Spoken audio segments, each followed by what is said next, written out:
Members of the European Parliament, in a letter to India's Prime Minister Narendra Modi and other top authorities, expressed serious concern over the ill treatment meted out to the human rights defenders in India and illegally occupied Jammu and Kashmir. The MEPs maintained that rights activists have been jailed after being branded as terrorists under draconian laws for their peaceful work. They particularly mentioned the detention of Kashmiri activist Khurram Parvez and deeply regretted that detained under the Black Law Unlawful Activities Prevention Act, Khurram Parvez has been kept in one of the most overcrowded and unsanitary prisons in India for documenting rights violations in Kashmir. Indian Fascist Prime Minister Narendra Modi and Hindutva activists have created an environment of fear for journalists in India. Kashmir Media Service, in a report released today, said suppression of free press has become a feature of RSS-backed Modi regime and threats to journalists have intensified in India since Modi became Prime Minister in 2014.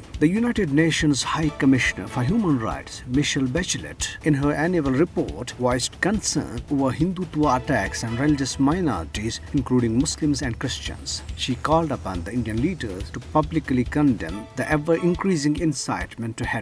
British lawmakers joined Kashmiri diaspora and their allies on International Women's Day to urge government of UK to force India to halt its inhuman actions and end its occupation over Jammu and Kashmir.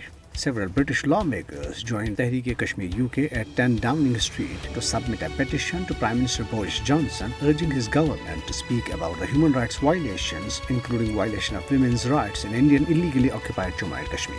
Speakers at a webinar said that Indian state is using violence against the women as an instrument to suppress the political aspirations of the Kashmiri people. The webinar was jointly organized by the Kashmir Institute of International Relations and International Muslim Women Union as a sideline event of the ongoing 49th session of the United Nations Human Rights Council in Geneva. Pakistan has again highlighted the plight of women in Indian illegally occupied Jammu and Kashmir at the United Nations Security Council debate on women's rights, saying that their plight should not continue to be ignored. Pakistan's permanent representative to the United Nations, Munir Akram, addressing the United Nations Security Council, regretted that continuing violence against women in Indian illegally occupied Jammu and Kashmir gets much less attention during the 15-member body's debates. Meanwhile, India's dreaded National Investigation Agency carried out raids and search operations at multiple locations in illegally occupied Jammu and Kashmir today and harassed women and children and vandalized properties. The NIA sleuths, along with the personnel of Indian Paramilitary Central Reserve Police Force and Special Operations Group, raided houses in Baramulla, Pulwama and Shopian districts in Kashmir Valley. They conducted searches and damaged computers, laptops and other household goods during the raids. The women wing of the Congress staged a protest demonstration in Jammu against the BJP government's failure to control the rise in prices of essential commodities and ensure women's safety.